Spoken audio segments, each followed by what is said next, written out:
Thank you. So I think we're good. I think we're live. And once again, we're not live, but we're here. Yes. Yeah. Awesome. Yay! What's the chips? Go team. So, like I told you, completely open, no forum. Okay. Just you and me. I have my own. I mean, you can ask me questions and what, but I have a lot of. I'm curious. Okay. Because like what? Now you've been an independent contractor 5-ish years. Yes. And did I know you before you were independent, or was it like right at the cusp? Well, just before that, for a year, I was the membership executive for the chamber. That's where I may have first crossed paths with you. Maybe. Then you made the leap Into my own. Boom. Well, I was signing people up, businesses, Okay. up for the chamber, and then 6 months, 8 months would go down the road. They would close their doors. They were out of service. I was like, well... Our local chamber? Yes. Like, we had, the yogurt store was my very first one I signed up. Okay. 8 months later, they closed. At the European Village. No. Over by Publix off of Belterre. I don't remember that one. Town Center. Okay. So anyway, I signed them up and then they closed. And I was like, why are the companies closing? Because they're not doing marketing. I'm like, well, that's my expertise, right? So that's what you kind of just yeah, started I'm to like, bridge the gap. I'm going to have to leave you guys. I want to be more involved with helping local and national companies with their marketing, branding, and just being sustainable. Right. So when you got involved, did you have, how many clients did you have when you first got going? I personally I remember, I'll never forget, I had 2 clients when I made the leap, and I thought I was a millionaire. I think I told you that on the phone the other day. I was so excited. But I had 2, and like I said, they were not high dollar clients. But when you made the leap, did you kind of like go into it with some clientele, or did you just go like... No. So I've lived in Flagler and Palm Coast for 9 years. But before I joined the chamber, I wasn't involved like locally. Okay. Because I had a national job. I was a store manager for marketing out of home office for Walmart for 11 years. Interesting. And then my son passed away, and then everything changed, and I went from there. Now that happened here? Yes. Wow. I owned a condo in Palm Point. Okay. In 2010, he died. Wow. Yeah. So December 17th, so just before Christmas. I didn't know. We didn't know of each other. Like, and you weren't really, not in a bad way, but you weren't even really. You were just kind of a. I was always gone. Citizen. Oh, you were always gone. You were doing like, going to the stores and doing corpo stuff. For Walmart. Yes. Wow. Yes. So that happens, which God bless your soul. That happens, and I'm sure you have a paradigm shift of just your whole. You're just like, what am I? Well, my life changed forever, right? I'm very strong in my faith, and I've been very resilient in my life. I've been through a whole lot of hard times, but I was strong in my faith, so I'm like, God needed him, so that's okay. He's in heaven. I'm still here, so what do I need to do? Right. So regardless, every single day I live as it's my last. Right. So I give 100% every day. So I'm not promised tomorrow, and I learned that lesson, a really hard way. How old were you when that happened? Well, I'm 38, and it was 7-8 years ago. Well, this December's 8 years. So 30. So I still think I'm a kid, and we're similar to age. Mm-hmm. That's really young. No, it is. Yes. And I commend you, because I knew of it, but you know this as well as I do. When you're dealt with adversity, I think that's when you really like what are you gonna like what are you doing now? Yes, it's your passion. It's your why. What an amazing there's more people, unfortunately, that I believe that are, have resorted to, whether it's pharmaceuticals, a woe is me, or, and they have like kind of every right, I can imagine you're just like, why me? But to hear you, like, to see what you've become, and that's why you're here, is because I mean this sincerely. I admire the bananas out of you. Like, you are, I watch you online, and I don't have too much direct contact with you because you're out. You're like, I feel like sometimes there's 5 of you.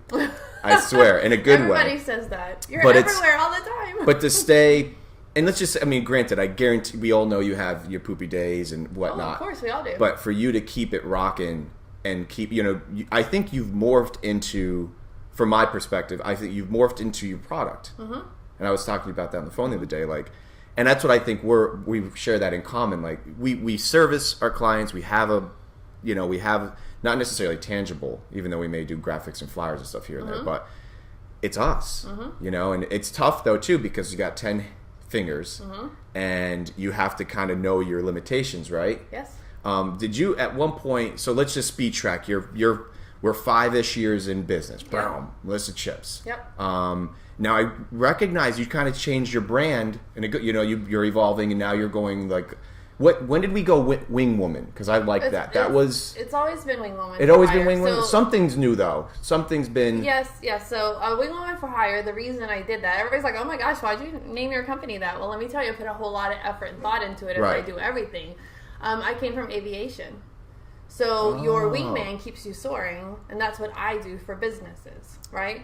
So 5 years down the road, right? 4 years in business.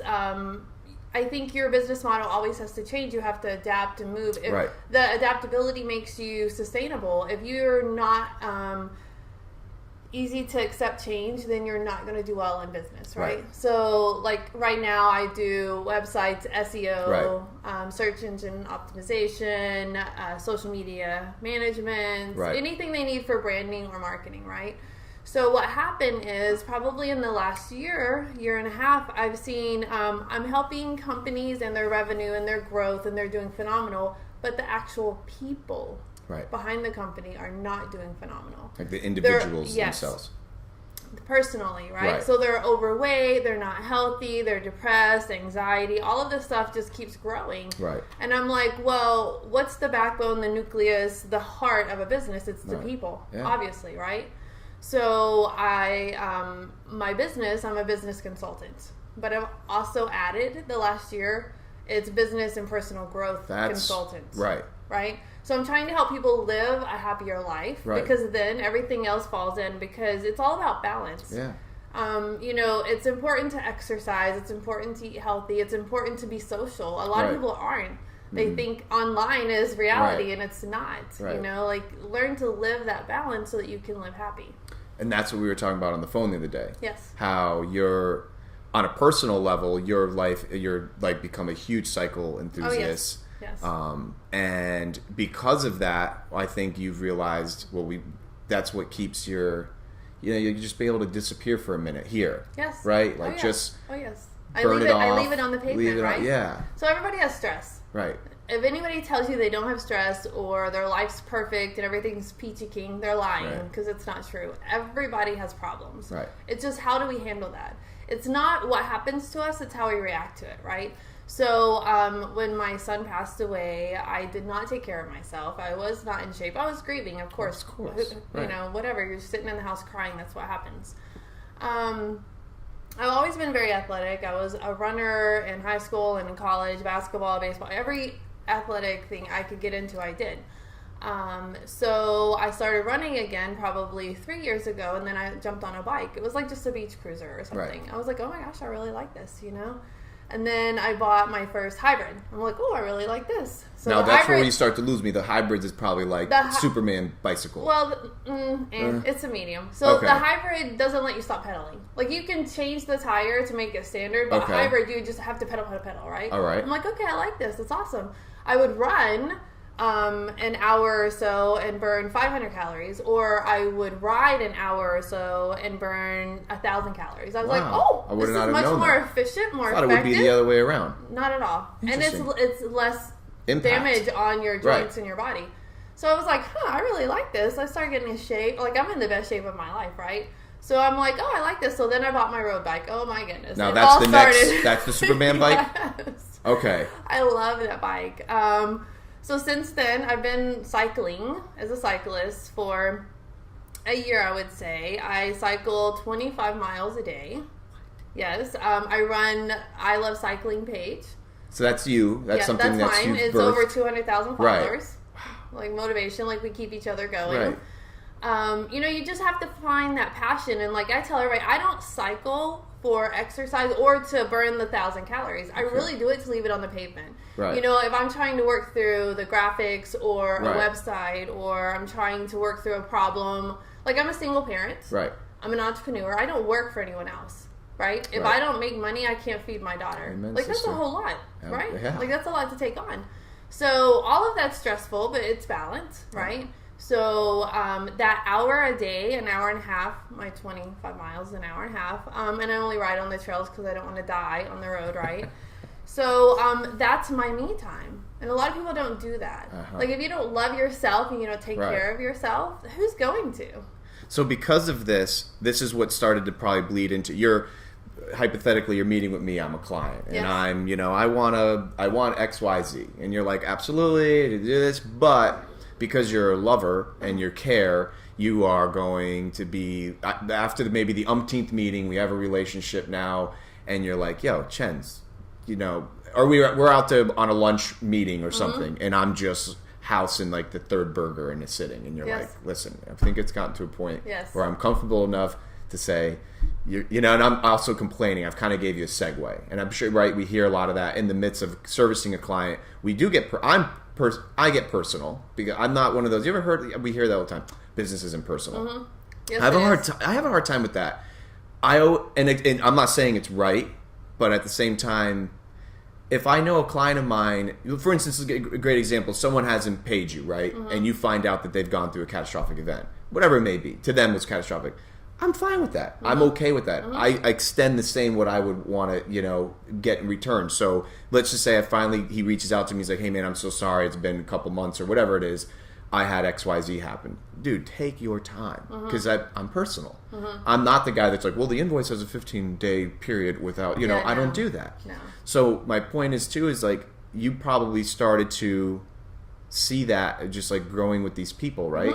And you started saying, hey, look, because I saw, like I said, that's what I meant by seeing some of your marketing paraphernalia change, was it went from just servicing the web environments, the medias and things of that nature to like, hey, guest speaking, maybe I'll come in and just like share my life, because that's powerful stuff, man. So like that's got to be, I would imagine, not to lessen the power of like all the other stuff you're doing, but I would imagine it's probably more rewarding.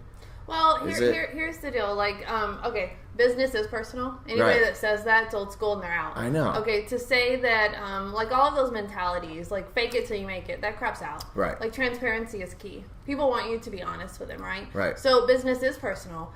For example, Chick-fil-A. Chick-fil-A makes more money than any other fast food restaurant in the world, right? Per day, being closed on Sunday. It's interesting. Why?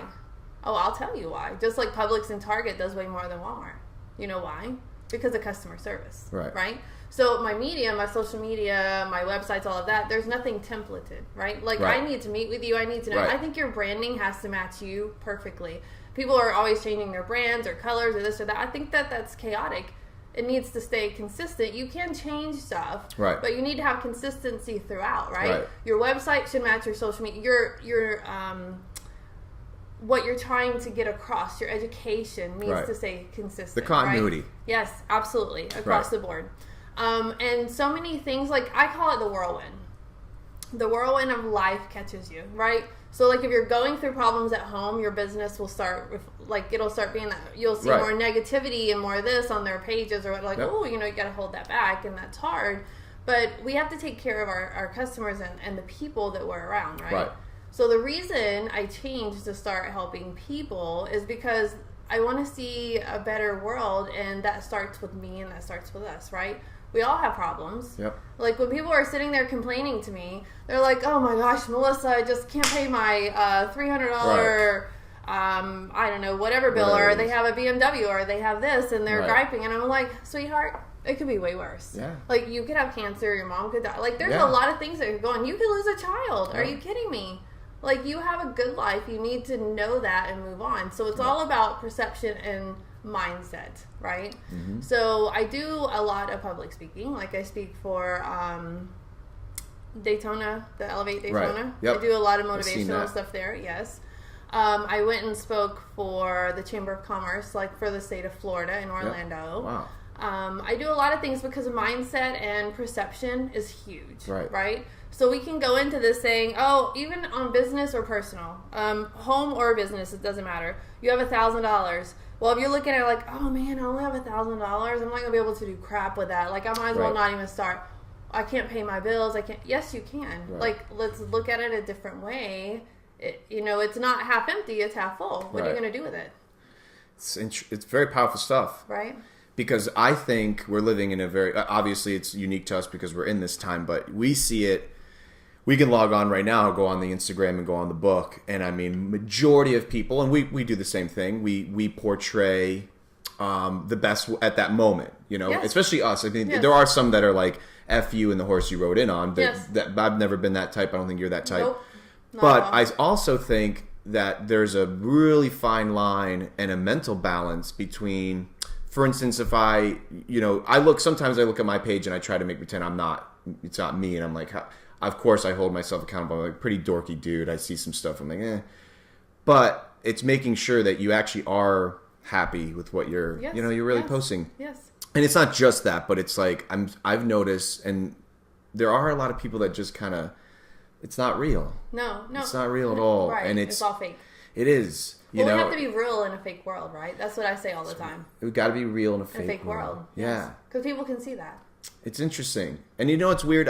As I've gotten older, my rule of thumb now is like, we've seen it all before, and like the guys that talk, the people that talk about like I have, I make, I am, right? I'm reading this book, and it's not like some crazy, I don't even know the title of it. I just found it on iBooks, and it's basically talking about like removing pronouns. I'm going to be doing a video about it. And it's just like you do, like just a quick tip for the day, or just like think about it. But like it's so powerful. Like I've noticed even like emails or proposals that I send out, I've literally have gone through, this is recent too. I've gone through and I've gotten rid of like literally every pronoun that I had like in there, and I was so surprised to see. And we all can share that that common denominator of egotistical, narcissistic. When you become an entity into the business, it's tough because we are a brand, and it's tough to be like, I can do this, I can do that, and even if we try to use the word we, I mean, there's no we. I used to use it. It was weird.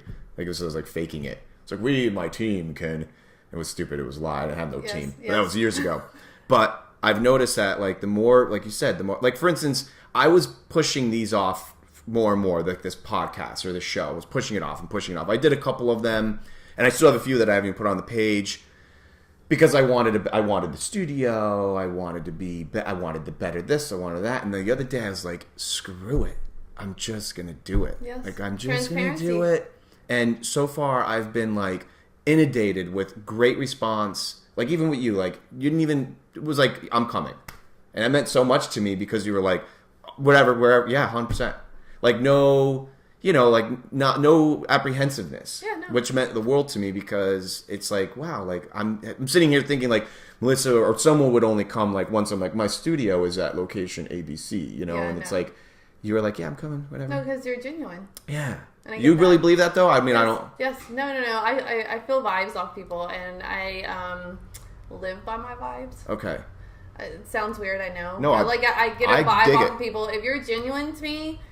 Like, okay, so iron sharpens iron. Right. Show me your friends, I'll show you your future, all that stuff, right? Right. So I live by that every single day. So I try to be around other positive people that are being genuine. Like, I do more live streams than I do videos or edited. You mean like you're going, I see them, you're just... I'll just be like right then and there. Like something happens, something hits me, or I'm at an event, I'll live stream it. Boom. Here I am. Like, I am completely happy with who I am. I know I'm not perfect. Right. But I'm perfectly flawed the way God wants me. I love it. Right? It's amazing. So I'm like, here I am. And if someone's going to do, take the time to put negativity on your page or on your post or on your content, hey, guess what? You still won. Because they took the time. No. I just got my first one. No. My first ever. I don't allow any negativity. I take that back. I did because I posted, I have this boyfriend, blah, blah, blah, blah, and I got a whole lot. And I got a whole lot of racist remarks, and I'm like, I'm not handling that. I won't take that. No. This is going to be a fun topic. You deleted them, and then I also blocked them from my page because I will not have negativity around. I don't know what to do with mine. Now, mine is... I would delete and block them. Well, mine's not nowhere near that caliber. I think absolutely once you start drawing the line to just being like idiotic. Yeah. I mean, that's just stupidity. It's ignorance. I don't know what it was. I've had to cross this comfort zone of like, I didn't used to do it. I used to always use like logos and a persona and like look better, like cooler than I hoped that I was. And then I stopped doing that a handful of years ago. I just started being like, interneter. Yep. So I started doing that, and I guess call them selfies, whatever you want. I changed that to being my avatar and all that stuff on Facebook. Yes. Yeah. Well, I did that recently, and some girl commented on there and like said something nice, I think, flattery, but then some other guy I've never met before underneath it said that's one ugly fuck. And I was like, what? Chances are that guy is attached to that girl somehow, and they were trolling each other, and then you just got in the middle of it. I would not even... But I left it. You deleted it. No, I left it. No, you should delete it. Should I delete it? Yes, you should delete it. We're trying to make more positivity in the world. Absolutely. Right? So we don't want other people reading that. They're like, oh, I wonder what did Chenzo do, and why did this guy hate him, blah, blah, blah. But it's peculiar. I didn't know. I'm going to take your advice. I'll delete it. But of course... You already got the engagement from the post. It went back to the top. Who cares? Thank you, sir. I guess ultimately, that's awesome. Thank you. It just was weird because I was like, obviously, this dude doesn't realize that I'm trying to run a business. I could understand if I was like, like hire me to be your next model or something. Yeah. No. Self-centered. Like, bro, I'm trying to get money and provide for my business, not. Yes. But it was interesting. Your business is you. Right. It's your brand. So if I'm hiring you, I'm not like people. They buy people or brands, not necessarily services or items, right? So I pay more to go to Target or I pay more to go to Publix because of the service I get, right? So you are that brand, you're that service. So who cares if you put up a selfie? You're not a famous one. I'm not beautiful. I'm not the smartest. I'm not all of this, and I don't care, right? I am who I am, and I'm the best me I can be. I throw up selfies, and in the beginning, there were a couple of older ladies. I'm just really done seeing you in heels and dresses. You probably should not dress like that. Women women get raped because they dress like that. Geez. I'm like, oh yeah, I'm not having now, is this happening, like, is this being posted, or is this like banter out and about at a gathering or something? Or is this like the feel, you're just getting these vibes, you're just feeling it? No, I would get comments. Wow. Like, should you always wear heels? I'm like, why does it matter to you if I wear heels? Like, that's kind of crazy. You guys can get a little... very judgmental, they are. Wow. So I don't allow that around me, right? Or in my sphere. So here's the thing. My page, my channel, if you don't like it, change it. It's pretty simple. Amen, sister. Right? So if you're going to be negative, you're not going to be on there. I'm going to block you. I'm sorry. Right. I've had a couple of men blocked from being not appropriate because I won't have that either. What we had talked about the other day? Yes. So that's the other flip of this coin. Oh, yes. Yeah. Like, I've had... No. Chenzo, I'm sure you've had more. Chenzo, it's funny. Like, we both have the same problems in business, but I will tell you, to be... I don't have that one. A single woman running a business as a consultant, right? Men will just assume, and I don't know if that's a men problem or a women problem, but men will just assume that they get you as well. Like, I'm not on the table. When you hire my company, and I post this all the time. I see it. So, the latest story was this gentleman hired me to work on his website. He already had one, and do his social media. I said, great. For a dental company, okay? I'm like, great, awesome. Right. So he pays the invoice. We've had like 3 meetings. I met his receptionist. I met his daughter, all this stuff. I just so happened to be at Finn's at Ladies Night on Thursday night, and I'm dancing with my boyfriend, okay? Well, my boyfriend is not my race, okay? Who cares? It doesn't matter to me. I see him for who he is. Right. Skin color doesn't matter to me, and if it matters to you, then you don't need to be my friend. Amen, anyway. sister. The next morning, I get this really nasty email in my inbox from this gentleman saying, how dare I go outside my race, and that I'm a disgrace, and I wouldn't date him, and he's done. And I'm like, dude, we are good. I am not working for you. Like, he went off the deep end. I'm like, is this 2018? Are you freaking kidding me? You have to be kidding. You're kidding me. No. I'm so serious. This literally could be the entire show, this email itself. That is the most absurd, ludicrous thing I've ever heard. I've known this gentleman for years, too. Like, I've not talked to him since then. He is a racist, and he was totally against me. You're blowing my marbles. Seriously.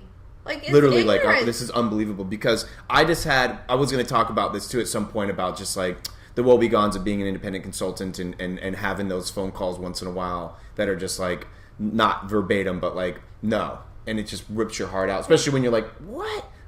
No, I usually always get the customer will tell you I've had to fire more. That's unbelievable. More and they're all No, men. I'm going. We're digging. It's Thursday night. You're out. You're chilling. You're having a good time. I love story time. This is a good. You're out there. I could see you. Boom, doing your thing. We're on the dance floor. Wait, we're on You're the upstairs. Yeah, we're upstairs. Me and him are dancing. It's like a slow, jazzy. He's from Barbados, so he loves island music. We salsa. We do whatever. But he's there. Does the client make? This is crazy. Hold on. So unbelievable. Nick's my boyfriend. So me and Nick we're on the floor. We're dancing, and then from the corner of my eye, I see him and another gentleman sitting at the table because the tables are here. Yep, I know the tables. Yes, so the tables are here. And he's sitting there, and he's waving. I was like, oh, okay. So we finish our dance. I go over, and I'm like, hey, how are you? You know, he hugged. He is a different culture. They kiss. So he leans in, gives me kisses, whatever. Okay. I'm like, okay. And I meet his friend, and then I walk away because Nick was getting us drinks. So then he gets up. Him and his friend are leaving. Well, just so happens, like, I lean in to kiss Nick, and we're dancing and whatever. Let me see it. So he's staring at me and he's giving me this nasty look. Now, again, I've known this man for years, right? I'm like, that's odd. And then the next morning, bam, here's my email, and he's just going off on this rant, and I wanted to post it, and I'm like, that's not appropriate because that would not be good. I almost wish you did, but I stand to show the integrity that you had. No, I know, it's not worth it. It's not worth it. I'm not spreading negativity and hate. And email or text or a Facebook message. So I went over this with Nick, and I told him everything, showed him, we were talking about it, and he's like, honey, people are just that way, we're just not going to worry about it, and he's just jealous because I got you and he didn't. Absolutely. Because he is a single man, right? So I was like, that's kind of weird. Like, if he can forgive him, I guess I can. Wow. Not forgive, but just forget. Like, you're ignorant, that's fine, move on. But, so I refunded the invoice. Oh, I sent the money right back. I was like, yeah, no, we will never do business ever. You do not treat human beings like that, ever. Like, it was horrible. Now, is this like net 30 days ago, 60 days ago? Is this like 2 years ago? No. I've only had a boyfriend for 3 months now. I was going to say, it's new to me anyways. I didn't know. No. It's by the way, congratulations. You deserve it. Thank you. I know I've been very single you're particular for a very long in a good time. way. I know you're not just like... Oh, I have not dated anyone. Since I've known you. No one in Flagler. And you've had many opportunities. Yes. Wow. I'm not picky. I don't have time for drama. And honestly, and chaos in my life. What you just told me about Nicholas, I love him already. Like, love you, Nicholas. He is a male version of me. He works 2 jobs. He works his butt off. Chenzo, you don't even know. He's going through so much just to be here and like live the life that we were just all given, right? Because he's from, you said Barbados, yes. So he probably already has a background of like, I'm going to get what I want by working for it. Yes. God He's bless a hard him. worker. Wow. Yeah. So good for you guys. Yeah. So that's been about 3-ish months or so? Yes. And so what I like and what shows the integrity on the behalf of Nicholas is that most macho dudes, right, would want to be like fight for their honor, their pride, it was so sad. You know what he said to me? Like, throughout this whole thing is, oh, honey, I'm so sorry. I came in between you and your revenue. I was like, oh, no, honey. Wow. That revenue I don't need. God bless him. Like, no. You know, it's sad, though. And I can say this, too, because I've seen it before. That whole, like, relationship, different racing, and people just, like, freak out on it. I'm sure it's sad that he's probably dealt with it before. Well, which I posted a picture of us on Facebook. Okay, that incident was probably like that incident was probably like 30 days ago, right? So we were 2 months into it. Like, I've known him 9 months, but we just started dating. Okay, because I don't really date. That's normal though. You courted and you let him. Yeah. No, we were just friends first. So anyway, I don't know. It's just like. It's just ignorance that I'm not having in my life. Right. You know, like, he's such a good guy, and for anyone to not like someone, like, that's like not liking me because I have blonde hair. Like, that's just ignorant. You don't know me. Right. Like, I don't ever prejudge anyone. I go off of character and vibe. And my vibe on him, like, he is a male version of me. He really is. Like, he's very caring and loving and giving, and, you know, he's had hardships, so he knows that life is, like, tangible and, like, take care of it, and, like, respect it and enjoy what you have, because right. so many people live today like out of their means, right? Amen. Or they're living like, oh, I gotta live like the Johnsons across the street. Like, stop comparing your life to other people. Live your life and be happy within. Yep. So after my son died, you know, I didn't work for like a year, and I have my daughter I still have to feed and take care of. Like, and with, you know, I had him cremated with all of the funeral expenses. Like, I went through my savings very fast. And, of course, I didn't have life insurance on him. Because who has life insurance on their kids, right? He was in middle school. Yeah, no, I don't. That's would be so really it was peculiar hard, if but you did. Anyway, long story short, life synapses here. Let's say, got married right out of high school, had my son, had my daughter, life. Ended up that was a divorce. In Florida? No. Where was home before? Arkansas. I've never been there. So well, I was born in Michigan and lived in Arkansas. Okay. Military, I've lived in like 13 states. Okay. So anyway, then got a divorce because my husband cheated on me, whatever. Raised my 2 children by myself, put myself back through school, got my degree, I was doing the jobs that I love. I'm doing really good. Life's good. My son passes away. You know, I have a savings, right? Right. People are always like, oh, you know, losing a parent or a child is really bad. Well, like, not having money and losing a child or a parent's even worse. Right. Because, you know, if you have that savings there and you're older and you're more prepared, it doesn't make it easier, but there are other complications in it. So, like, I had to take care of her. And anyway, long story short, in the last 5 years, I had a 5-year plan. I finished it actually in 3 years to pay off all of my debt. So I'm debt-free, even my student loans, right? So, like, you just have to center that with everything else that's going on. So that's why I talk about balance, right? So, like, we've had problems in life. We get over them. We move on. We move forward, right? Don't live above your means, you know, because people are, like, working these jobs that they don't like. It's like sitting in a cubicle, you're, you know, doing whatever, you hate your job, you don't like to get up. If you're not waking up with a smile and you're not going to bed with a smile, you should probably change something, because it's all in the details of the day and the life, right? You are, I'm doing all the talking. I'm melting. It's amazing, because it's exactly what most of my friends and families and immediate, like, nucleus group here know, that I spent like 2 years ish in Costa Rica, in the slums. Like, it wasn't beautiful. I didn't go to the coasts. I was living in literally a shed with nothing, and the door would be locked at 5 p.m. and I had to go to the bathroom outside. I had nothing. Sounds horrible, but it was like self-induced. I didn't know it would be that bad till I got there, but I stayed in it. But my point is that it literally stripped I cried myself to sleep majority of the night, because I was literally getting eaten by mosquitoes and I was alone. And I'm a very codependent person. I love to be around family and friends. I had nobody. No one spoke English. But I stayed in it and I marinated in it, and it stripped me of vanity, which I didn't realize as it was happening until I came home, and I literally had like 3 shirts and 1 pair of shorts. And ironically, let's just consider ourselves successful, which I think we're allowed to, excluding fiscal. It's just the peace, happiness. Like, even today, I'll be very candid with you. I told you, like, you're like, I'm sorry for being a little late. I'm like, this is what I got, dear.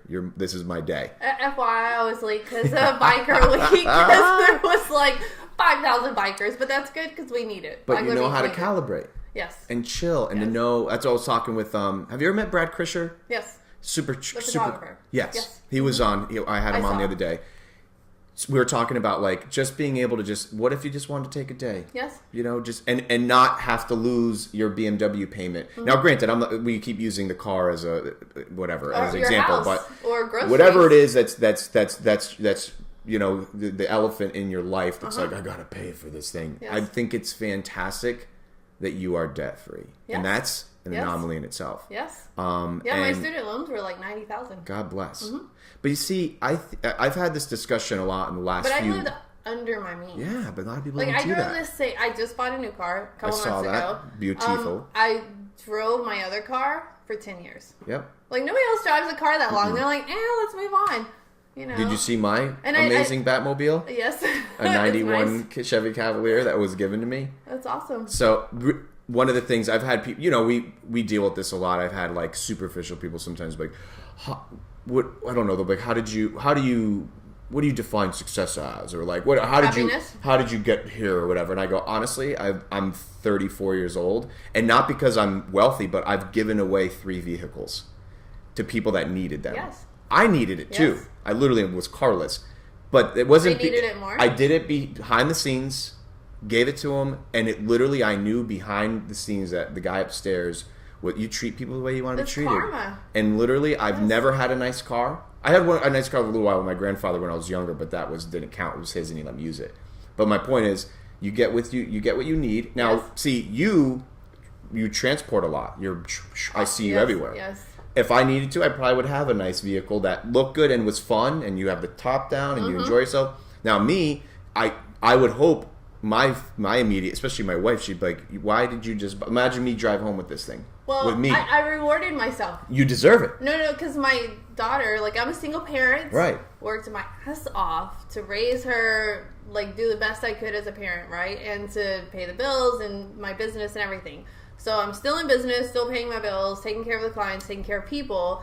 Took care of her, because that's the other, there's cons to being an entrepreneur. Of course, if you don't work, you don't get paid, but there's pros too. Like, I was able to be there for her when she needed me. Like, when she had appointments or she won homecoming, like, I took the day off, I went, it was fine. Yes.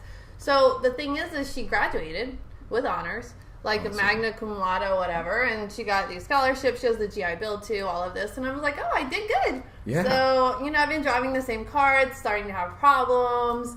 So, I'll just buy another car. So then I've always wanted a convertible, so I rewarded myself. And you look good in it. Thanks. Like I said, yesterday I saw, I see you all over the place, but yesterday I saw you on was it yesterday on A1A? Yes. Yeah. I was like, were you going to the chamber event or something? Yes. Yeah. It was like chasing all day, like all of these events. Well, it's funny. When I saw you drive by, and then I saw your post either before or after, you're like, going to chamber event or something. Well, it was a board meeting, and then it was Flagler votes, and then it was after hours, and I'm like, oh, did you go to the thing? I saw Vern and Mark Woods. I was there. How'd that go? Yeah, it was good time. It was a good time. It was a light turnout because there's a lot of stuff. Wasn't it like at 4? 5:30 it started. Started at 5:30. Yes. Because he had posted it. Looked like it was 5. He's like, we'll be here for another. Was it only an hour? Yes. That's tough too. Yeah. But I mean, it is what it is. Well, you have Flagler votes, so people want to talk about politics and what's going on. What do we need to vote on? Right. And then you're meeting all the candidates. I think that's super important. Right. I don't know. It's just Wait, now that same event, I saw some footage coming out yesterday. With the panel, was that the same thing? Yes. That was that? Yeah, no, it's 2 things. So Flagler votes was at the Hilton, so that's political, right? Okay. So that was, I want to say... You were there for this. 6, I did both, but like in and out. So it was like 6 to 8 or something. It was sometime like that. And then my board meeting was at 3:30. Then Flagler votes... Because, like, a couple people had to leave early, so those politicians got to go first. And then the after hour started at 5:30. Okay. Which it was a light turnout, but it's always, Right. It was supposed to rain, and it didn't end up raining, I don't think, either. I think it did. It did? A little, yeah. Because I saw... Like sporadic. What's his name? I like him. Our little newsman, or weatherman. Oh, BP. Bob Dude, Pickering. I do karaoke with him on Thursday night at Penn's. Yes. He seems to have the coolest, like, he is hilarious. He's a weather dork. I love it. Yes. I follow him. Have you ever heard of Mike's weather page? No. Super chill, cool guy. Like, whenever there's like tropics going on, he's a guy that he got BP and Mike. Yeah. But Pickering said yesterday, he's like, it's going to rain. And I run the fields at Wadsworth on Tuesdays and Thursdays, and I'm usually like a hawk out here. Like, is it going to rain? Is it not? And I thought it was going to, but it didn't rain here. The panel, I saw some footage of that. What's going on? I saw Dennis McDonald, Joe Mullins. I don't know. You were there for this? No, I missed that part because it was in the middle because I was at the business. You want to talk that? I don't know anything about it. I don't really. I'm so out of the. Are you in the? Do you keep in the loop? Are you looped? Well, I do my due diligence because I need to know what I need to vote on, and I have a whole lot of people that will message me. What do you think about this? Like, they have problems locally. Right. Who's going to help me with that, right? Who's going to take care of this and that? And I think a lot of them tell you they're going to do stuff and they don't. You have an opinion right now? Can you talk about it? Well, I have a huge opinion. Yes, of course. What affects me? Like, you know, we need to stop being so hard on businesses to open. Like, I need more pro-business. Like, I wanted to run. I went to the Leadership Academy. You shut up. I know. Look, let me tell you. Hold on, we gotta back up. Settle down. Hold on. No, I wanted to. Here's the deal. I'm going to be very candid, okay? Go ahead, yeah. So, I went through the Leadership Academy. I've been in the mix of it for 4 or 5 years now. So, I've seen things, and, like, I feel like things aren't, like, they're trying to change, but it's still stagnant. Like, we need more IT companies. We need better paying jobs. Like, let's fight for that, right? But I feel like people in those positions may not all agree with the way I think, but that's fine. Like, we can, you know, agree to disagree. I want more pro-business. And then the other thing that's important to me, of course, is I almost get killed almost every day on crosswalks. So I've tried so hard to get on the board for pedestrian and safety for Flagler County, and, like, no success at that yet, because, like, I run and I ride every day. I'll tell you where the trouble problems are. Like, people run red lights and they'll almost kill you every time, so I always stop. And even when I'm in the middle, they still run it. Like, I have to, like, dart out of the way. There are, you know, a couple things that are important to me, and that's how all voters are, right? But the problem is I get annoyed because they get super excited because we had 25% of people come out to vote. I'm like, 25% of people, but yet 75% of people have an opinion. So if you don't vote, your opinion doesn't matter. Yeah. Like, just be quiet. Like, why are you not voting? Like, the day my daughter turned 18, I'm like, whoop, register, let's go, let's pay attention, let's vote. Like, that's your right, you know? That's important. Because that's going to determine our taxes, how hard it is for businesses to open here. We get tons of McDonald's. Like, I'm not knocking anything. It's fine. We have, like, 4 or 5 McDonald's and this and that. 75 McDonald's. Like, we don't need fast food. I know. Like, they pay them $8 or $9 an hour. Like, we need people. Here, I'm on the opposite side. So, I'm a business owner, right? And I want it to be more pro-business. And I think we need to support the mom and paws that want to open up. And, like, 60% of our businesses are local-owned businesses, right? For Flagler County. So, here's the problem. I need less, like, oh, we don't need that here, we don't need this. Like, you know, I was working with Bill Mills. He was working on trying to get a NOC here, a networking operating center at the airport. Oh, we don't need that. We don't have the infrastructure. Are you kidding? If we brought in an IT company here or some startups that made it easy for them to start here, we could have all of these kids in school. Like, my daughter just graduated the I3 program. So that's their tech program. Yes. Yeah. So I codes, she learned robotics. Like, all of these kids are learning all of these skills that are going to go to Jacksonville or Orlando. Right? So I'm like, we need those jobs here. And not only that, raising her through high school. And if you don't have a kid in high school, you don't necessarily know this. You don't see this. They have a huge daycare in high school. For kids that are in high school that have kids. I'm just saying. That was a shock to me when my daughter started as a freshman, right? I didn't know this. Why do we have so many kids with kids? Like, that's crazy. Through the 4 years of high school, you know, we have kids that are doing a lot of drugs. They're having sex way too early. They have too much time on their hands because their parents are working 2 jobs to pay the bills. It's like an endless cycle, right? I don't know what the solution is. I don't. Like, but I think there has to be a conversation. Like, I had tons of my daughter's friends come to my house wanting pregnancy checks when their parents were not even around. And I'm like, oh my goodness, I don't know what to do. Like, you need to talk to your parents about this. Well, you know, my mom works this job and then this job, and they're getting $9 an hour here, $10 an hour here, just to be able to pay the bills. So it's hard. This is amazing. I'm on the inside of this. No, like I would never know any of this. Well, I mean, I would imagine, I don't know how, I mean, I would hope most parents know. This is insane. Like, this is powerful stuff here. And I'm not saying insane meaning it's bad or good, but it's a perfect storm. Well, everybody complains about the millennials or, like, the next Are generation. we millennials? Just on the cusp, yes. I'm like, that's crazy because everybody complains about the younger, like, the teenagers now. I'm like, those are our kids. We raised them. Like, you can't complain about our children, right? I mean, not you, but I'm just saying. Yes. Yeah, I don't even complain because I don't have much interaction with them. But, well, and I mean, the school system's great. We have a lot of flagship programs and mentoring. Like, I do 1 Million Cups as well, so I take that to the school. I did a lot of judging and, like, coaching and classes with Jody on the entrepreneur side.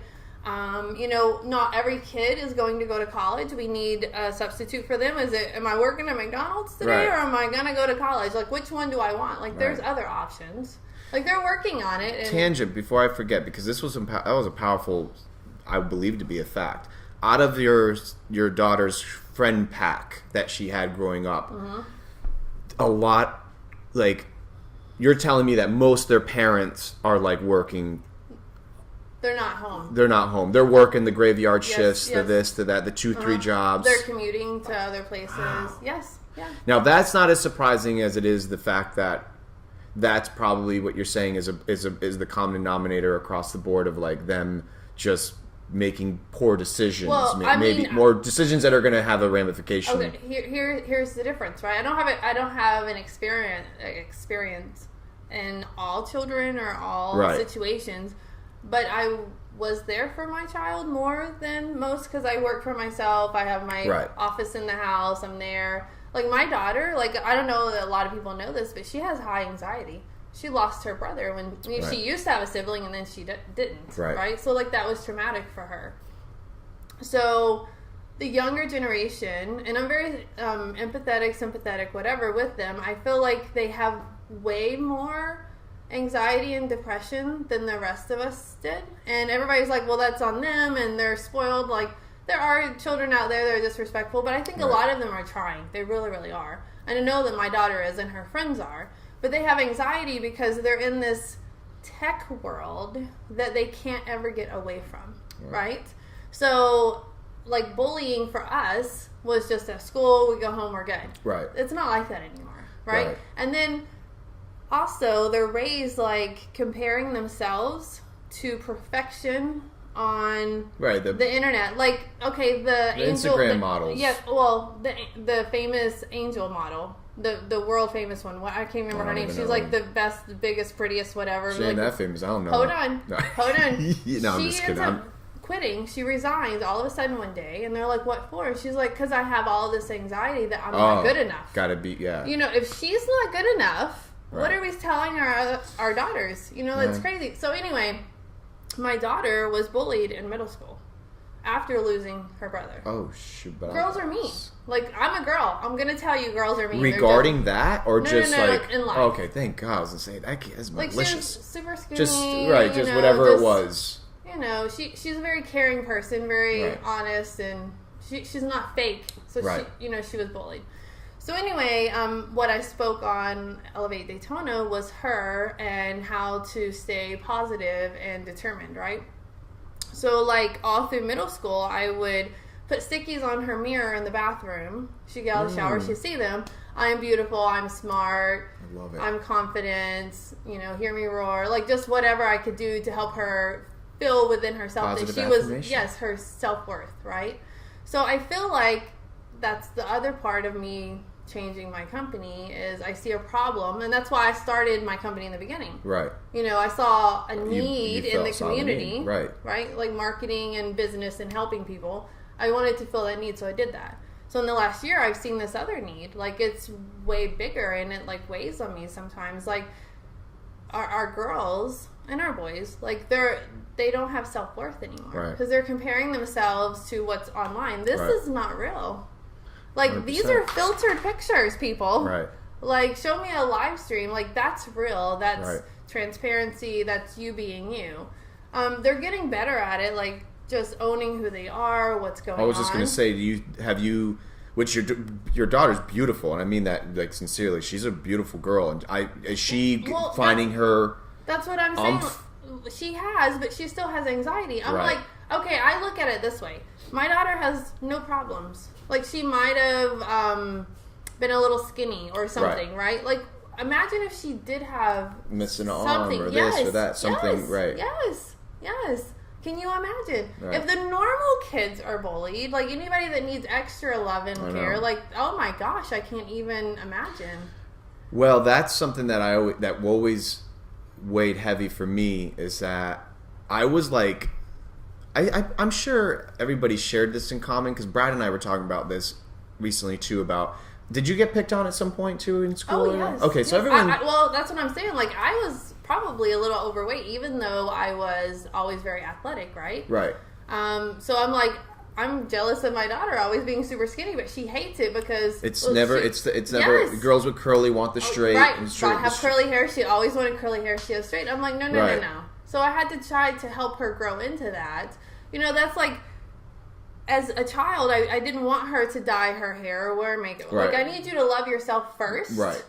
The way you are. And then if you want to, like, we all want to grow. We all want to better ourselves. Of course, I'm out there riding my bike to better myself. But I still know that God made me the way I am for a reason. Yep. Right?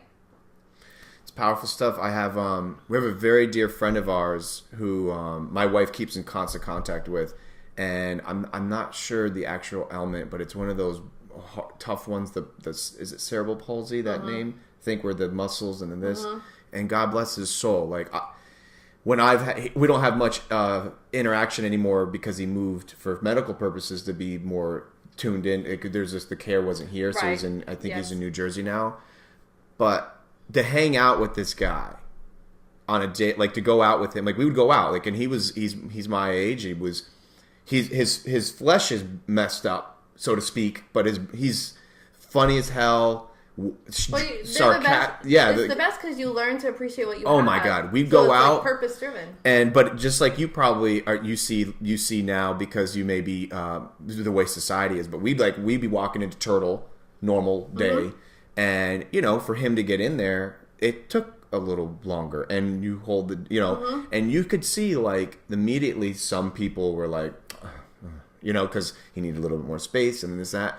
But my point is that from a selfish perspective, I sucked so much life lessons by I would learn more about, let's just say, myself within an hour of hanging out with him than I probably could learn from from Elon Musk. Yes, just because you learn I'm to like, appreciate this what you have in dude your life. is using his phone. I mean, and it's bad. They can't. Their motor skills are not. It's not their fault. And I'm like, dude, if you can go out and you can talk about a girl's beautiful eyes and you can rock your jazz, then there's no reason why I need to wake up in the morning and be like, oh, I just don't feel like. And we're doing it. I have no qualms telling you this. Like, I want better stuff to make me look better here. This whole, the lighting, the audio, this. And like I said, I just said, screw it. What do I care? What do I honestly? If I am going to work with anybody from this, or if this is going to get me better exposure, then this is really what you're getting at this point, right? So I was like, I'm done. It was funny because Brad, this is literally my work gear now, and it took me a long time to get there. I'm in a hat, like so professional. Like, it's Casual Friday. What do you want? But it's funny, like, a lot of people. I think, I don't know if you used to be there, but when I first started my entrepreneurship, if you want to call it, I was to the nines. I was. We didn't know each other then, because I graduated in 2002, and I walked right into owning my own clothing company, and I was more cool. I had the business card. I was a CEO of Pickle Clothing. Like, you don't even know. I like the way you said CEO. Oh yeah. Like, I remember when I got my business cards made, I was 18 and a half. I got my business cards made, Melissa, and I'm like, I made it. Here I am. Yeah, and those are my era where I was like, my team and I will. And there's nobody. Yeah, there's no team, and it's my cousin and I making shirts and selling them and learning how to fail miserably. But I learned, it was just, my point is like, when I finally flipped the script, my wife and I met. And I started doing Baby Pickle. Did we know each other then? I think so. It was maybe when we started to kind of, because did you used to be involved with Papa Lock? Or is that something? No, but I help her. There was something going on. 1 Million Cups. She comes to Million Cups all the time, and I would let her present. That's Crystal, yeah. So her this is before. This is prior than that. Oh. This is somebody else used to run. I used to run this thing called the Gobble Trot. You don't remember? We weren't involved then, right? Everything's hazy. If everything feels like it was yesterday still, I'm like, yeah, it was yesterday.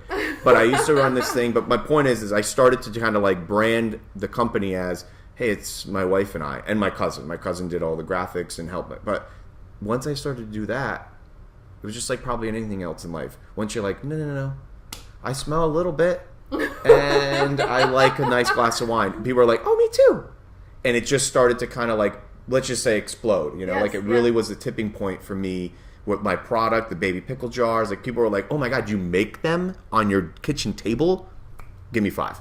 Versus like, I have them, my team and I will be having them shipped over. And I started to lose the suit and tie. You're a real person. Yeah. That's what they want to see. That's why I told you, like, branding is all about, people buy people. Like, they buy the brand from the people. They don't necessarily, you can have 2 products exactly the same, but if you get better customer service or you like this person better, you're paying more for this. Boom. That's marketing. What would you say in the because we're still learning. We're all over the place today. No, this is great. I'm fine with it. Are you good with it? I love it, yes. I don't care. And I love to wing it. That's why I'm the wing one. Yeah, like I really don't give a hoot at all. This is not. When I do a lot of speaking engagements, I wing it. They're like, "What? You don't have it?" I was like, "Not really," because I want to be genuine with the audience. Like, and I can't measure the audience till I get there and see them. Like, I know how they're going to receive it. Like, I can throw all kinds of information out there. Right. But if it's not how you're going to receive it, then it doesn't matter. I'm not up there to speak. I'm up there for you to learn something or move on. Yes. Having you come do this, you were probably the one of the most least effortless, like no, you were literally like, I'm coming. The only thing I think you were just like, what do you want me to, the attire? And I was like, psh, bathing suit, like you do whatever you want. Well, like, I was gonna be casual. I'm like, if you're in a suit, it's just gonna look weird. But hey, we'll be you walk in, I got my tux on. I'm like, let me go get my gown on. So but no, I really, that's my goal with this whole thing is it should be casual. It's just so chill. Yeah. Ideally, what I want is I would like to have my own called a studio, but I don't care about the actual infrastructure. It's just more of it like not having to be in case it's funny because my wife loves seeing the dogs walk by. When she's been watching them, they loves how this is it. I mean, you're literally in my house. It's genuine. Yeah, it's not fake. You're real. What would you say has been your big what do you do now that you didn't, or what are you not doing now that you used to do, like maybe business wise, that you're like, God, I can't believe I used to do that, or have you had that? You look back and you look at a proposal maybe or an email or I don't know. Is there anything? Because I have my own. I'm having my own little. I'm having kind of a filtering right now. Well, I will tell you, I don't just take any clients, and I used to in the beginning. I'd be like, oh, yay, client, woo, let's go, because I need them to be in it. Like, I want them to have skin in the game and be invested. Like, you think they're paying money for a consultant, it would work, but I need to know that they're open to change. Right. If you're not open to change, I can't help you, right? So that's the biggest part. Like, I do screen my clients. I don't just take anybody and everybody, because I can build you a website, but if you're just going to complain about it the whole time. Can we talk about the screening process? That's interesting. Sure. How do you, what is it? What's the process? Well, I don't take any clients without meeting them. I have clients in California and everything else, and of course I just FaceTime or we Skype or whatever, Zoom, whatever. So whatever, I meet with them, I talk to them. What have you been doing? What are the goals? And if you don't have goals, I need you to go back and get goals and then come back to me. Okay. So I want to know what the goals are, and then I'll tell you. Because I'm not promising you the world. That's just not, it just doesn't work. Like, I don't lie, right? I can help you build and grow your digital footprint. Like, in the last 2 years, I now have over 300,000 followers, right? Because I'm genuine. Right. So I need you to be the same. Like, I have one client that always wants videos, but edited, filtered, this, that, and jazzed I was like, up. Yeah, no, that doesn't. I can throw up a live stream and it gets way more views than any edited video does because it's right then and it's right there, right? So that's what online and digital footprint is about. Like, you have to be in front of everyone, right? Right. So the content is important, of course. So the filtering is like the screening of. How long is the screening? Ish. It's a meeting. People will be like, oh, I just want to sign up. Like, here we go. Let's go. I'm like, oh, we're going to talk about it first because I need to know what your goals are. I don't require a contract. I'm probably the only person that does social media management that does not require a contract. I think you and I are the only ones. Yes. We literally are. I'm not kidding you. Well, I don't want you to be tied to me if you don't want to be. I need you to be in it. That's why I love you. That's amazing. Yes. When people are like, they're like, you don't have a. We don't. No. People are like, oh, well, I had to sign a contract for a year, and they're paying like $1,500 a month or $5,000. I have a grocery store chain in California. $5,000 a month. I was like, were you getting an ROI? They're like, ROI. I'm like, you run a P&L, right? Yes. Right. Okay. Were you getting an ROI out of your marketing? Were you seeing the results? Not really. Because the person would like do a corporate post and just post it at randomly. Like, there's analytics for a reason. Yeah. When are your followers on? When do you want to post? How are you speaking to them? Yeah. You need to ask a question. Like, I can ask the silliest question on my page. Should I wear this red heel or this white heel? People are like, that's so silly. Why do you ask? Just wear whatever. I'm like, FYI, I probably already know what I'm going to wear. But I'm asking for an opinion to get your engagement. Right? I want to know how you feel or what you think about it. So there's no contract. Yes, no contract. No. That's like, my heart skips a beat. When I tell people that, the only thing that I do is I have an email thread that does say, like, I send them the agreement, which, by the way, my proposals are literally a 4.5 by 6 inch if they were to print it out. Keep it simple. Yes. What I'm doing, time needed, budget, and I think I'm the only contractor, no matter what the principle is, I spread it across X amount of months just to help with cash flow. Even though services, if it's a turnkey job. Yeah. And people are like, what? Yeah, because you're trying to be helpful. And I take the gamble. Yes. I'm like, don't worry. Like, I know I'm going to make it happy, yes. and I understand that it's tough to digest some of these numbers. Yes. Boom. But I'm the same way. I have no contract. So you do the screening, shaboom. Well, another thing is, if you're my client, I do require, like, we talk at least once a week. Wow. Like, I want to know what's going on. Like, if I'm doing your marketing, so right, you want that feedback. Yes. Well, it needs to be personalized. I hate going on feeds of businesses and it's so standard. Like, they're talking about snow. I'm like, we're in Florida. Why is that on your page? Today's a beautiful day. Stupid. Hug your mother kind of stuff. Yes. That's stupid. Content's important. Like, don't just throw content out there to throw it out there, right? Mm-hmm. Engagement's huge. Like, you never know what video or content's going to go viral or trend, right? So try to be in the here and the now. You know, engage your followers, get them, like, they're going to just go away anyway. Yep. Like, my cycling page, like, I've grown it so much, but I can throw up, like, motivational stuff on there and they love it. Or, like, when I fell, I put up a silly little video. Oh, look, I'm glad I landed on my nose and da-da-da-da. You fell. You did post that? I did. I don't see anything. You got it good covered up. I don't know. You fell on you have a helmet? I hit I guess it doesn't do the thing. No, I hit my nose. Golly. Well, anyway, I put it on there, and, like, everybody was so, like, it's not just that we have cycling in common. Like, now they're attached to me, and I'm attached to them because I answer their questions, right? So, marketing, that's important. So, I want to know, you know, with my client, we're going to do a screening. You know, what have you been doing? Is it not working? Why is it not working? I need you to know why it's not working. Okay, well, great. Well, we're going to do it this way now. Let's see how this is. Like, I need them to be adaptable and ready for change, because in social media, like, I went to, I've been saying this forever, and then Gary Vee says it. He's a Snapchat guru, right? Man. He's marketing. Yes, I love him. You saw him. Yes. So I went to Orlando. I saw him and Tony Robbins or whatever, right? Is it Robbins or Robinson? Robbins. It's Robbins. Yes. So he's super great too. I was there for Gary Vee though, because he's like my generation stuff. So anyway, I've been saying this forever. Like, today, Facebook's huge. Right. Tomorrow it may not be. Amen. So that's why you don't just put all of your energy and efforts into one platform. Like, you should be on all. Well, and the demographic's different on all of them, right? If your demographic is anybody, you should be on all platforms. If your demographic is much younger, on a tangent, what is it? I think I'm guilty. I'm like Facebook, Instagram. That's it, pretty much. What do you? Well, those are your top two. Yeah. Sure. I don't really get involved in the. If I have like Pinterest, you do the Pinterest.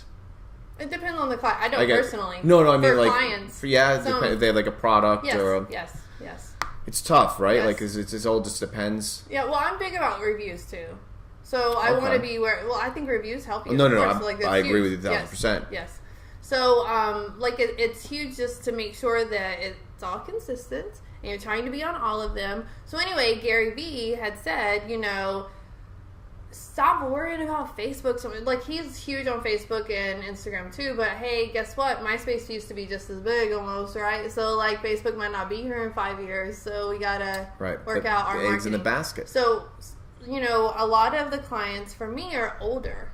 and they're spending thousands and thousands per month on marketing in like magazines or paper. Right. I'm like, are you getting an ROI? Like I'm very analytical. Show me the numbers. Yeah. Because I want to see the P&L. I want to see what's going on. Like, if you're getting an ROI, great. Right. If you're not, why are you doing it? Because you need to do it, right? Like, you join these organizations or these groups because it's the right thing to do. Are you getting an ROI? Yep. Well, if you're not, then why? That money you can put into marketing and grow your revenue and your business. You're preaching it. I know. You're 100% preaching it. I'm not like, I don't. When I meet with clients, I don't brand myself too much as like an overall singing, dancing business dude because I'm just a one-man show. But one thing that I am surprised about is that some of these businesses have been in business for like 2 decades and they're doing, whether it's print, medium, I don't necessarily crucify any of it. I just say, well, are you at least running ads on each one of those that are like, that have a, this is like marketing 101, just like a promo that's isolated to that one. Yes. Well, your demographic's different. So your content on Facebook should not be the same content on Instagram. Because Instagram is younger. Right. Facebook is everybody, but mainly older. Right. It's interesting how Facebook has evolved that way. Yes. You have, your daughter's 18. I have a couple cousins. And she's not on Facebook. It's interesting. They don't use it. They're like, Facebook's for old people. 100%. Every teenager says I got a guy, I'm still, like I said, I run the fields here locally for soccer, and it's a very young demographic. There's some guys near around my age, but for the most part, I'm one of the older folks. And it's funny because I'll post on Facebook on this soccer pickup group we have that soccer's today, or it's canceled, or I'm moving it back 30 minutes. That's like the forum.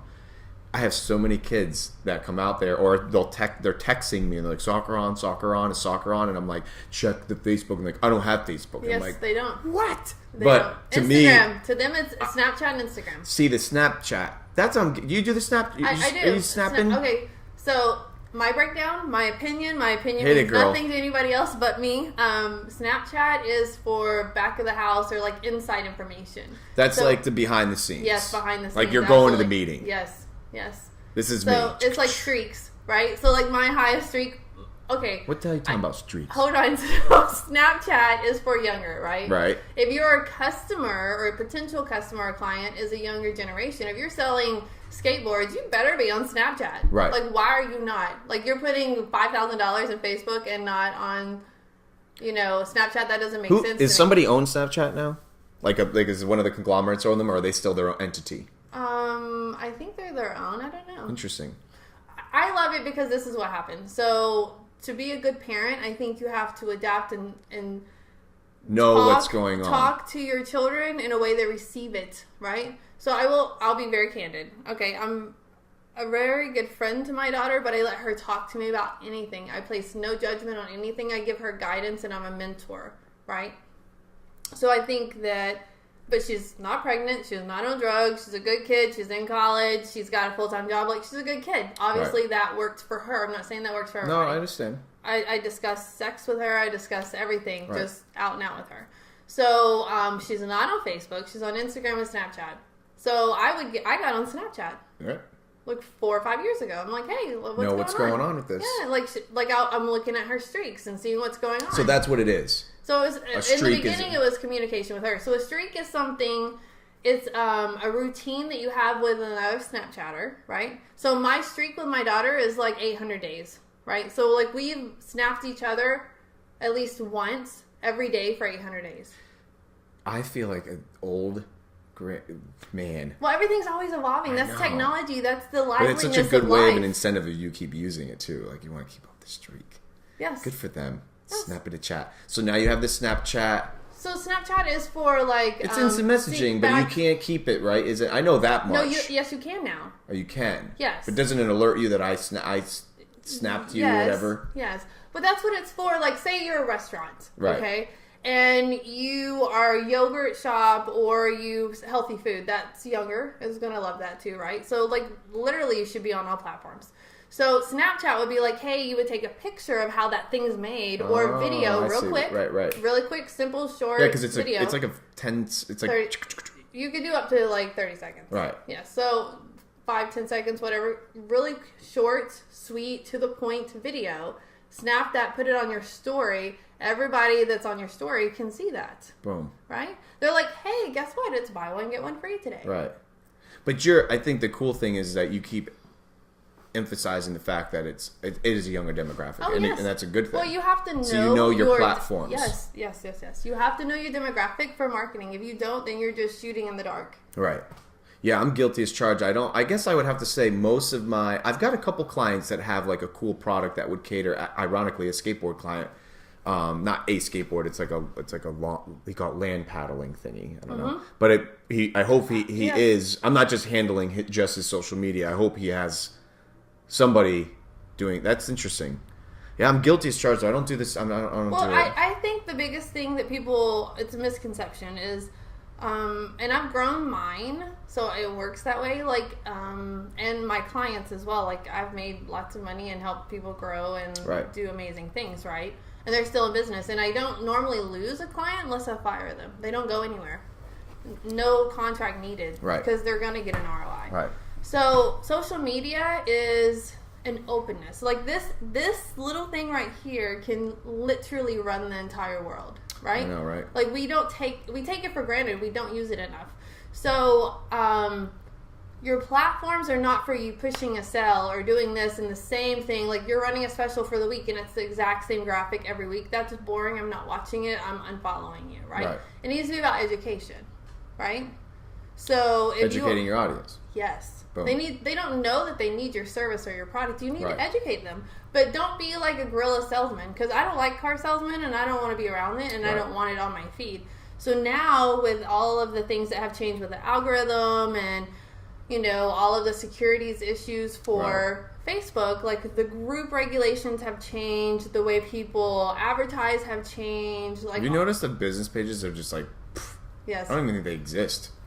I get like very little engagement on my business page. And I try my damnedest. Well, they're not suggesting it anymore. Like, they have to see you as an authority to do that, but you have to work extra hard to do that now. Like, you have to literally get it out there on other pages and other people and invite this and do this. But they want you to advertise. I know. Right? They want you to put money behind it. Oh, we can get it in front of 50,000 people. Have you ever been blocked yet? Have you been banned from boosting? No. I did. I had a CBD genre that I was working on. And I went to boost not just the CBD site. I went to boost my own stuff on my own page, and it was like boost unavailable. And just like with anything else, I'm not one of these idiots that are going to try calling Facebook, right? Like I figured that works. Right? That's a whole other story with somewhere. Oh yes. But I read my literature, and it got to the point where like I knew what happened. Just like with you, we got like tons of pages. Some of which we used to run, some that we currently run, some that we're going to maybe run, and they're there in our own passions or hobbies, pages we've made. So I got a ton of these pages, and all of them from my authoritative account, from my, the ad manager wouldn't let me boost. So there was a back door, obviously, around it. Just make another freaking ad manager a big deal and then add those pages. It wasn't a big deal. But it was frustrating because they're just getting more and more. And here is CBD as something that was completely legal. But I've noticed, and my wife and I were talking about that the other day, because I sent her your stuff yesterday. She like knows of you, but she wanted to see like your. I don't think she ever seen your business page, but she said she goes, yours is like mine. Like we get engagement, but it's not. It doesn't like blow up. You know what I mean? Like you get what I'm saying? Like it doesn't. I don't know. I feel like it's just kind of like come on. Now we get engagement, but it's not. I make a post about winning the championship undefeated on my soccer page, my personal page. Like 97 likes, and that. I run my personal page probably more than my business page because I'm running everybody else's business pages, right? So do you do that? I know you do that, but I haven't made the leap. If you go to my business page or my personal page, it's really boring. I'm two people, right? So my balance is pretty easy here because I have my business and I have me. So as far as branding, I am both. Yeah. But my passion is helping businesses, but it's also helping people. So I do public speaking, so I have to be out there. I think it fits for you. Me, I haven't made the leap yet. I should. I just don't want to. And you do have this to your advantage too, and I mean this sincerely. So don't. But you're a beautiful woman, so it's a little. I think it just fits too. Like it's not. But you're a handsome man. Yeah, but what then are you talking about? I don't. It's like. I don't know. I keep the business on the business. I'm not silly, Chenzo. I will tell you, my analytics will tell you, the majority of my followers are men. Yeah. And I know why that's fine. I don't care. As long as I'm helping someone or doing something. Now, when you positive. post, I've noticed that you spend. I'm jealous. You go to the Daytona thingy. Where is this thing? The new place. Oh, Hard Rock. Yeah. Yes, I love the Hard Rock. Dude, I've been with Ambrose. Ambrose is the general manager there. No, Ambrose is GM? Not Our Ambrose? Andros, not Ambrose. Oh, I don't know this guy. Well, I was going to say, no. He's like a local guy. He graduated from Bethune-Cookman. Anyway, so that's why you're there a lot. Yes, because I'm VIP there. Good for you. I see the post and I'm like, damn, girl. But it looks beautiful. I've never been yet. So here's the other thing. People don't like to be out of their box, right? Like, I've never fit in the box. I don't care. So I am in Flagler, but I'm also just as big in Volusia. So last year I won Most Influential Women in Business for both. I saw that. Oh, I didn't know for Flagler and Volusia. Oh. So, like, I do a whole lot in Volusia, right? And I want to expand that. I want to touch more lives. Right. So you're just like, you've noticed just by spending time out there? Well, yeah, you're in Flagler. It's kind of a small town. No, but I know, it's paradise, right? You go to these chamber events, you meet the same people, and everybody's the same thing. And I'm like, well, I have to have an ROI, right? Amen. Like, I have to. My time is my money. And, like, if I'm not helping somebody or meeting the same people and we're discussing the same things, like, it's a waste for me. Right. I need to I'm hearing that more and more. I need to move on.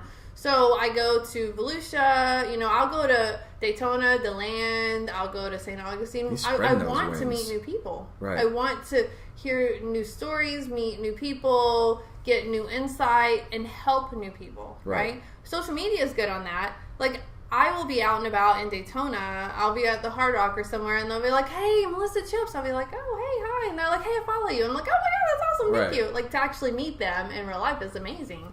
And they're like, you don't know how many times, like, I was down on myself or going through a situation. Like, my grandmother just died, and I was super sad. Oh, they're telling you this? Yes. Wow. I was super sad. And then your post just pops up. And it's like, no matter what's going on today, stay strong. Like, just random things like that. Like, that's my why, right? I think the whole thing in life is you have to figure out what your why is. Yeah. I think why is so much more important than who, where, anything else. Right. Like, the why is it. Like, you will find your zen and your balance when you find your why, because that's your passion. Right. And just go for it.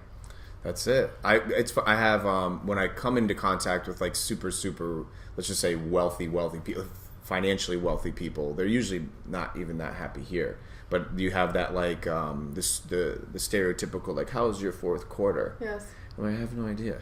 Well, I don't even know. I completely agree with you. We're on point with that, Chenzo, because I will tell you, I don't want to out anybody, but I have a really good friend. Him and his wife own the $11 million penthouse in Daytona. And I've live streamed from there. They have the top 3 floors and the rooftop. I've live streamed from there several times, and hopefully he doesn't hear this, but I'm going to out him. Like, they have so much money. They're super happy. He's got a younger, beautiful wife. He's super happy. They have a successful business. They have an amazing house, but it looks like it belongs in a magazine. It's amazing. Right. But he will tell you they've had their hardships. Like, she's had hardships. He's had the hardships. Like, their life has not been so happy. So, and, we're learning that every day anyway. Like, famous, super wealthy people are committing suicide. Right. It's not about fame and money. It's about passion and purpose. Right. So when I was talking to him, we've been friends for probably like 3 years now. I met him at an entrepreneur thing. I did the Startup Quest. I was one of the mentors there. I did Startup Weekend, all this stuff, right? So you meet different people there. So he's this millionaire. He's amazing. He's great. But he'll tell you, like, I haven't always had a great life. Right. He had a lot of addictions. She had addictions. Like, life's been super hard for them, and they just kind of want to chill now, And you're like, dang. Right. You think if you have all this money, your life would be perfect. Nah. They're like, he tells me on a daily, I'm like jealous of you. Like, he'll tell me he's jealous of me. I'm like, are you freaking crazy? Right. I'm like, if I had millions of dollars, he's like, no. You don't know. You're good. You have a perfect life. You're good. I'm like, no. My life is not perfect. It's far from that. Right. I have to work hard at balance. It's funny because I've been here at this specific location probably about like close to 10 years, and one of the first. So my lifestyle is every minute I have to myself, I'm just walking to the beach and jump in. I walk back and jump in. And probably on the umpteenth time, when the first couple months I'm living here, one of my neighbors, who I'm sure you've seen some of these houses, are a lot bigger than mine. And this guy comes out and he goes, "Man, I want your life." And literally, behind him, this house is like shadowing the street. Yes. He's like, and I go, I want your house. Yes. And it was literally the segue of us becoming really good friends because he's a very, very successful business owner. I had no idea at the point. I mean, his house spoke for it, but I had no idea what he really represented until one day he's just like, "I want to go to lunch with you." I was like, okay. "Like me? Like you? Okay." But we did, and I think he was blown away with my happiness and passion for life with nothing. But I think people like that admire people like us. Yes. Because I still have my goal is, even though I strip myself of the vanity and I still have passions to have toys, no lack, but toys. There would be disposable income. And it's funny because just like with you probably could have bought even a nicer car, but that was good. That was what I wanted. I wanted my convertible. I wanted this one. But the same thing with me. Like, there's times where I'm like, I bet you it would feel good to walk up to some of these meetings with whatever it was to bam. Yeah. I shared with Brad on one of the other show that like I went to my first and probably last gathering. I'm just gonna point that way, and I went, and I literally felt like I was in like 9th grade cafeteria. Yes. First day of school. Yes. Just like, and I mean, this was me.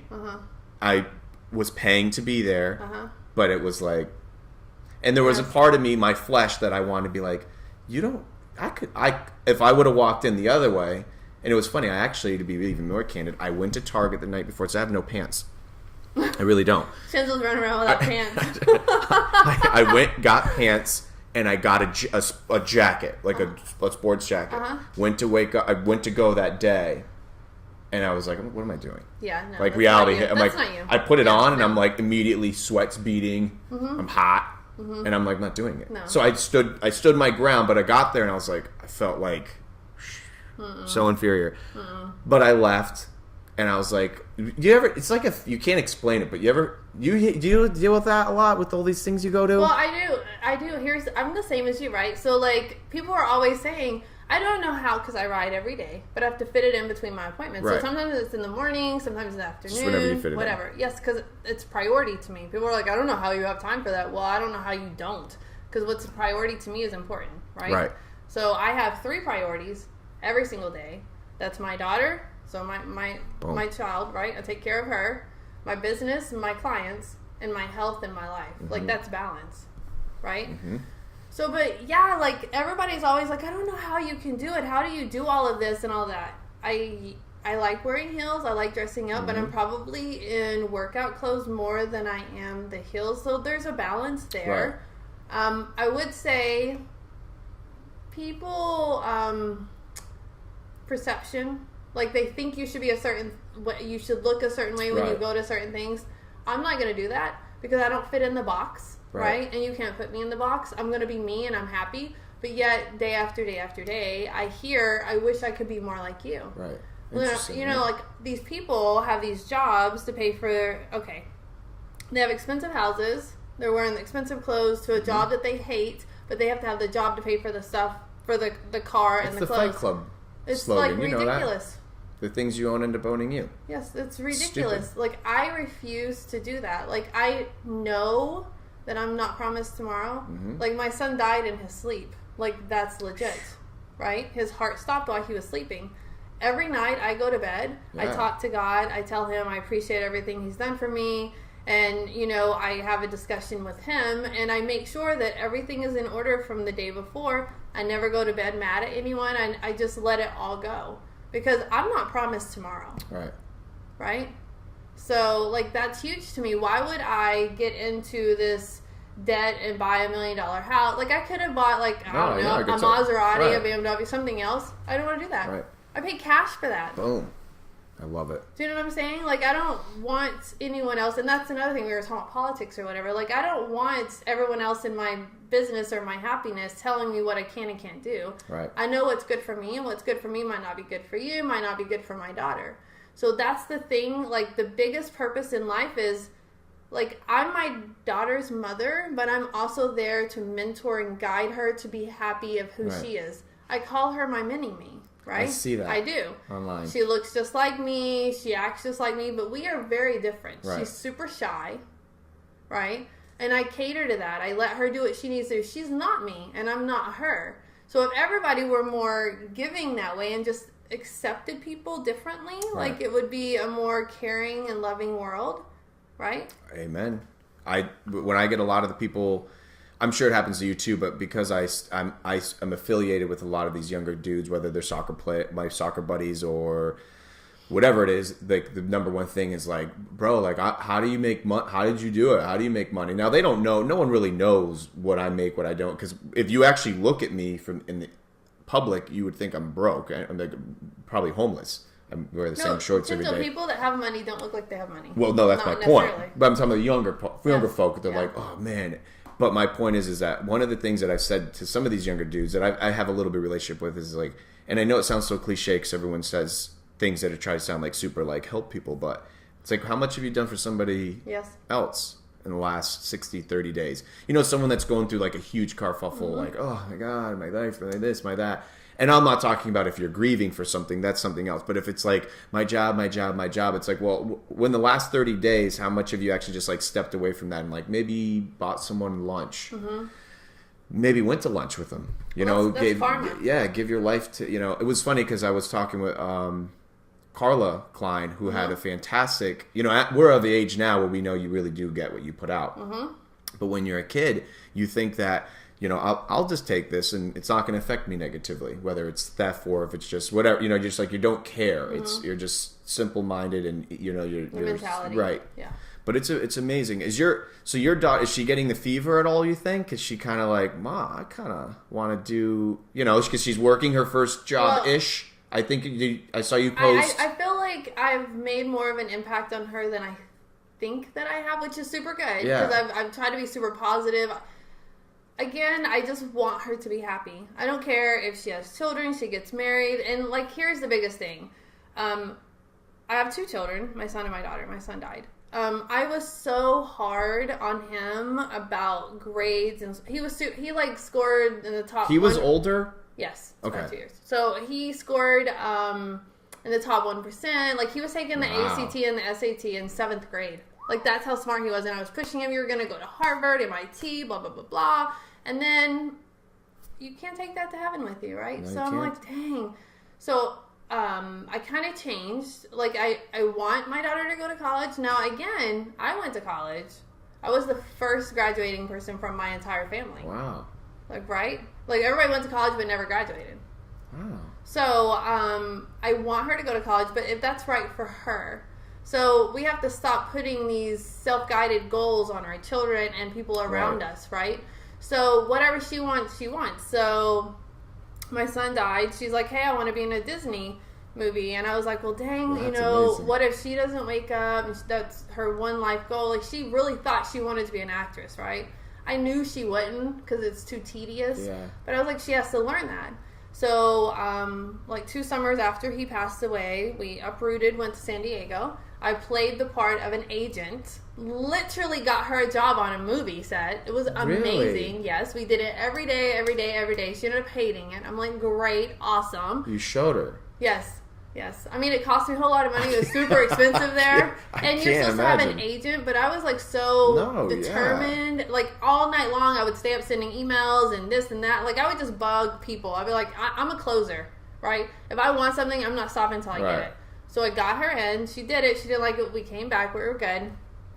I homeschooled her during that too. So for the entirety of her life, she's wanted to be a vet. So 4 or 5 years ago, I opened my own business. So I'm there for her. She cries. Her boyfriend cheats on her. They break up. She has problems at school. Throughout the entire time, she's maintained a 4.0, if not higher, the entire time. Through all of her troubles. Like I think, oh my gosh, it's so sad I lost a son, but I have to also think of her because she had a sibling. Yeah. And then she didn't. She was an only child. That's hard. And he was older. He always took care of her. Right. They were very close. So I'm like, go to college, don't go to college, whatever you want. She wanted to go to college. I'm like, great. Well, now she wants to own a business. Yeah. Right? She's like, I want to be like you, Mom. Like, and I Is this new? This is new? Like, for the last 2 years. Yes. So, like, and I say these things and I hear her saying them to her friends, and like, you never know who you're inspiring. Like, it doesn't always, like, she doesn't say, oh my gosh, Mom, you're the best mom ever, I love you so much. Right. Like, I never hardly even get it, and I love you, but I know that I'm making an impact because I see it in her, right? So she's learning to handle her anxiety better. Good. She will go to entrepreneur night with me now. Oh, there like, you she go. Gets out there, and Gets so fancy. yes, like she's not not super shy. Right. Like she is. But I saw you post she's working somewhere. Target. Right. She's a cashier. I think that's perfect. Heck yeah. For somebody Isn't she super 19, shy. 18 years old? 18. Come on. She just turned 18. It's perfect. So, no, and she's shy. You get and I'm out like, that's there, going to you help talk. her talk to people and grow, and It's like fantastic. she's very loving of other people. And you're probably there enough anyways to see her. Oh yes, that's why she got the job. I'm like, hey people, hey, Target, if you want me to still come, they're like, Melissa, it's fine. Day. Just send her in. Cool. I'm there like every day. They know me. Like all the managers know me. I'm like, hey, my daughter, because she was gonna go off to. Actually, she was gonna be a Gator, and then all of her friends go to UCF. She's like, I'm gonna go to UCF, and then I'm like, whatever you decide. Right. Actually, she got a scholarship to Miami. I was like, oh, please don't go to Miami. Oh, you have please preferences you like. Well, I don't know if she's street smart enough to live in Miami. Yeah, I've never been around the campus, but I would imagine it's got to be. You got to really. So I was really apprehensive, but I work for myself. I can live anywhere. Right. So I was like, okay. So, but I let her decide. Oh, you were going to go with her? Well, no. But I would go there a lot. This is my daughter. I love her. I want to be there. She's 18. Okay, right. You know what I'm saying? I will tell you, it's just like she's the light of my life, right? So of course she's going on. She's gonna go to college. She'll get married, have kids, all that stuff. Like I'm gonna be an empty nester. That's fine. But I want her to be happy in her life, right? How that gonna? What do you think that's gonna be like? I'm a free bird. What do you mean? It's awesome. Yeah. All right. I didn't know. I don't have kids, so I've watched now. My father and my mother are about to. My sister's on her way out. Camille, my wife, Camille, her parents, they had two daughters, one of which Camille, they've been out, and it's interesting to know that, like, I don't know what they're going through, but I would imagine it's got to be surreal, right? Like it is, it's the next chapter. It is hard, but I will tell you, I have this connection with my daughter. Like, if we try not to judge, like, they make mistakes, we make mistakes. We don't want them to make mistakes, so we're like, learn from our lessons. Right. They don't always do that. So we have to be more accepting of things. So I am of that with her, right? So she texts me, calls me, Snapchats me, FaceTimes me all day. Whenever something's up, she posts all the time on Instagram. She has a best friend. New boyfriend? Yes. Does mama she like doesn't him? really have a boyfriend, but they don't like to be in relationships. I know. Nobody wants to put a name on anything anymore. No, I know. So anyway, she'll Snapchat me, FaceTime me. Like, when anything happens, like, she has a best friend and her mother. Like, she calls me before she calls her. Like, I take that hard. Fantastic. I love that. Right? Yeah. So, not to be too graphic or revealing, like, the very first time That's fantastic, though. She called me, and I already knew it anyway because she was acting weird. She's like, Mom, this is what happened, and like, she wants to know. Like, I think it's important because I educated her on safe sex, right? Like, use condom, do this. Like, I'm not going to say don't ever do it. Obviously, that's nonsense. Right. But, she's not pregnant, not on drugs. Nope. Like, I'm just saying it works for her, right? That's got to be a good feeling, though, knowing, like, it's like a double-edged sword because obviously you have this. I would imagine as a parent, and I have the same expectations for some of my families and friends, and like you hope that they're gonna take as long as you can to just be particular about that part. Yes. That's my belief. Yes. But if you are, like, I think it's rewarding to be. It'd be better to tell the truth and have that relationship. Yes, I'm adaptable, right? And I learn from change. That's the biggest thing. So when my daughter's friends were coming over, her used to be best friend has a very strict we had a breakup. Well, yeah, because of her ex-boyfriend. Anyway, long story short, they were best friends for like 4 years. My daughter's friends' parents, super strict, would tell her what she could wear. You can't wear this. You can't wear this. You can't do this. You can't do that. Blah blah blah. And she's crazy. This girl is having sex with everybody and not using protection, and she's at my house once a month for a pregnancy check, and I'm like, if these people would just communicate, she would get it. Do you know what I'm saying? 100%. So I'm like, hold on. So honey, I love you. I'm not saying it's okay to just go out and have sex, but you can do whatever you need to, but this is what's going to happen. You know, we need to talk about safety. Right? And a whole lot of people aren't talking about safety. So, you know, and she graduated. You were very proud. I saw that when she graduated from the high school. Yes. And then FPC, she got the job with honors. Yeah. That's awesome. I went to FPC. Yeah. A lot of people go to Matanzas. She was the second graduating class from I3. So I'm not too familiar with it, but I was going to be doing a scholarship through FPC because that's where I went, and I had some meetings with the school head honchos, and they showed me most of the guys I was friends with in high school run that program. I didn't even know. But I'm not saying my ignorance is a dictation of whether it's good or bad. I'm out of the school system. Mm-hmm. But to see it, like even the infrastructure, the physical, like wow, what a crazy, it was like NASA in there. Mm-hmm. But good for her. Very self-guided. So that program's probably not for someone that's not self-motivated. Right. Somebody that's not like an entrepreneur or can't get it done on themselves. Like they need somebody telling them, do this, do that, get it done. I need it by tomorrow. I3 would not be for that student. They might not be so successful. It's more self-guided. You do a lot of stuff on your own. And it's a whole lot of group stuff, which was great for her because she needed to not be so shy. Right. Yes. So they would do like presentations, all that good stuff. Well, what would you say... What would you say is like what right now, like what is your ideal, where are we like in business, like this is it, so now we're in 2018 moving into 2019. If you were to say like if you want to call it a plug, but what would you say right now is like, I'm Melissa Chips, what are you looking forward for in 2019 as far as like your ideal, not necessarily client, but like what are you hoping you get more of? Like for me, of course. I want to do more. I'm enjoying these so much. Like what is your goal? You have to help more people and be out there more. So I'm Melissa Chips. I run Wing Women for Hire, and I help businesses succeed, but I also want to help people. So personal growth. I want people to live more centered, balanced, happy lives. Love it.